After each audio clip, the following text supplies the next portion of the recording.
5 अप्रैल 1722 Dutch explorer Jacob रोगोविन एक mythical island टेरा ऑस्ट्रेलियस की तलाश में निकलते हैं, लेकिन पैसिफिक ओशन के सन्नाटे में वो गलती से एक अननोन और मिस्टीरियस आइलैंड पर जा पहुंचते हैं। कोस्ट पर पहुंचते ही उनकी नजरें पड़ती है 900 से भी ज्यादा मैसिव जाइंट स्टोन्स पर, जो ओशन की तरफ पीट कर खड़े थे। लेकिन एक सबसे बड़ा सवाल जिसने आज के मॉडर्न आर्कियोलॉजिस्ट को भी हिलाकर रख दिया है, वो ये कि बिना किसी क्रेन, आयरन टूल्स या जानवरों के 80-80 टन के इन स्टैचूज को यहाँ किसने लगाया? कौन थे वो लोग? और इतनी एडवांस सिविलाइजेशन सडनली कहाँ गायब हो गई? क्या वो स्टैचूज सच में खुद वहाँ चलकर पहुँचे थे?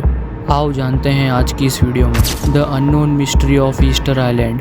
ईस्टर आइलैंड, जिसका ओरिजिनल नाम रापा नुई है, जो साउथ पैसिफिक ओशन में एक बहुत ही रिमोट वोल्केनो आइलैंड है, मेनलैंड चिली से लगभग 3500 किलोमीटर दूर। हिस्टोरिकल डाटा सजेस्ट करते हैं कि लगभग 800 एडी से 1200 एडी के बीच कुरेजियस पॉलिनेशियंस ने सिर्फ स्टार्स, विंड, ओशन वेव्स को नेविगेट करके थाउजेंड्स ऑफ किलोमीटर का सफर तय किया और रापा नुई पहुंचे। यहाँ उन्होंने एक पॉलिनेशिया ट्रायंगल बनाया जो हवाई, न्यूजीलैंड आउटोरियो और रापा नुई को आपस में कनेक्ट करता है। 1250 एडी से 1500 एडी के बीच इस आइलैंड पर पॉपुलेशन बढ़ी और सोसाइटी स्ट्रॉन्ग हुई, और यहाँ से शुरुआत हुई दुनिया की सबसे मिस्टीरियस स्टोन स्टेपलिंग एरा की। उन्होंने रानू रराकू नाम के वोल्केनो की ऐश और सॉफ्ट रॉक्स से स्टैचूज को कर्व करना शुरू किया। इसके लिए वो टोकी नाम की स्टोन शेल का यूज करते थे। पहले फ्रंट और साइड्स बनाई जाती थी और लास्ट में रॉक्स से आगे करने के लिए पीछे एक टाइनी स्प्लिट छोड़ी जाती थी। लगभग 95% मोआ स्टैचूज इस वोल्केनो से बनाए गए।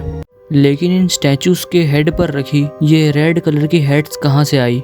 इन्हें पुकाऊ कहा जाता है, जो 5 से 40 ton heavy red volcano stones से बनी। इन्हें पूना पुआ क्यूरी से कर्व किया गया था, जो हाई स्टेटस इंडिविजुअल्स, चीफ्स के लॉन्ग हेयर और स्पिरिचुअल पावर माना का सिंबल थी। इसके बाद इन स्टैचूज को आहू यानी मैसिव स्टोन प्लेटफॉर्म्स पर सेट किया गया। लगभग 300 से ज्यादा स्टैचूज कोस्टल लाइन पर अंदर लैंड की तरफ फेस कर खड़ी करी गई, ताकि वो अपने एंसेस्टर्स के रूप में विलेज को हर तरह से प्रोटेक्ट कर सके।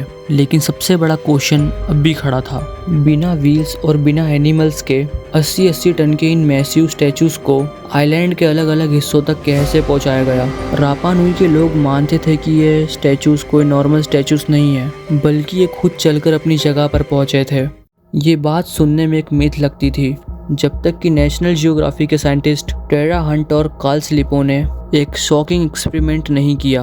5 टन की एक मोआई मॉडल 18 लोगों की छोटी सी टीम ने रोप्स की मदद से स्टैचू को राइट लेफ्ट टिल्ट किया, बिना व्हील्स या रोलर्स के सक्सेसफुली आगे बढ़ाया। 3D मॉडलिंग से पता चलता है कि इन मोआई स्टैचूज का बॉटम बेस डी शेप में थोड़ा राउंडेड और टिल्टेड था, जिसे रोप्स से हिलाने पर ये नेचुरली वॉक करती थी। लेकिन इस ग्रैंड कंस्ट्रक्शन के पीछे एक डार्क रियलिटी छुपी थी। फेमस ऑथर जेकब डायमंड की थ्योरी के अकॉर्डिंग इन स्टोन्स को मूव कराने और बढ़ती पॉपुलेशन के लिए लोगों ने एग्रेसिवली सारे ट्रीज काट गिराए। जब फॉरेस्ट खत्म हुआ तो बोट्स बनाने के लिए वुडन नहीं बची, फिशिंग बंद हो गई और आइलैंड पर भूखमरी फैल गई। हालांकि मॉडर्न रिसर्च ये भी बताती है कि पॉलिनेशियन रैट्स ने भी पाम ट्रीज के सीड्स खाकर फॉरेस्ट को डिस्ट्रॉय कर दिया।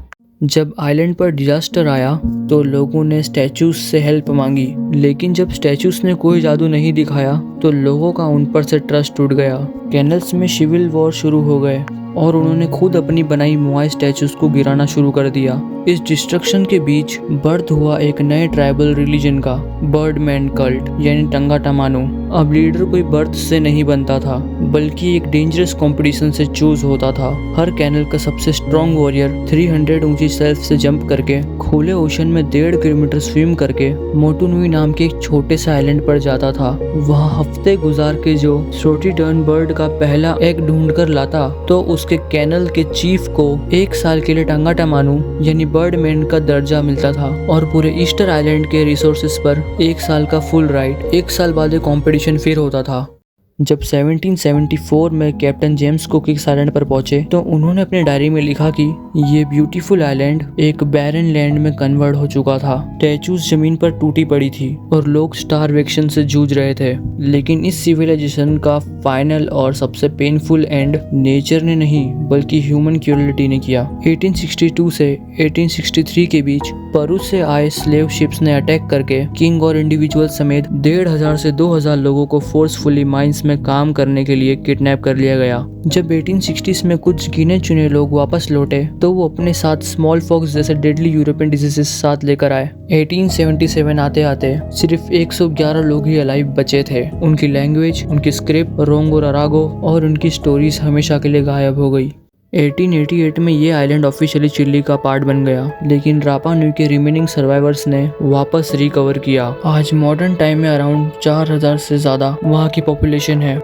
ईस्टर आइलैंड सिर्फ स्टैचूज की कहानी नहीं है, ये इस बात का बहुत साइलेंट और मजबूत प्रूफ है कि जब ह्यूमन नेचर को डिस्ट्रॉय करता है तो बड़ी से बड़ी सिविलाइजेशन भी खत्म हो जाती है। अगर आपको ऐसी history, science, space, mystery, geography, lost civilisations देखना पसंद है तो आप मुझे सब्सक्राइब कर लीजिए।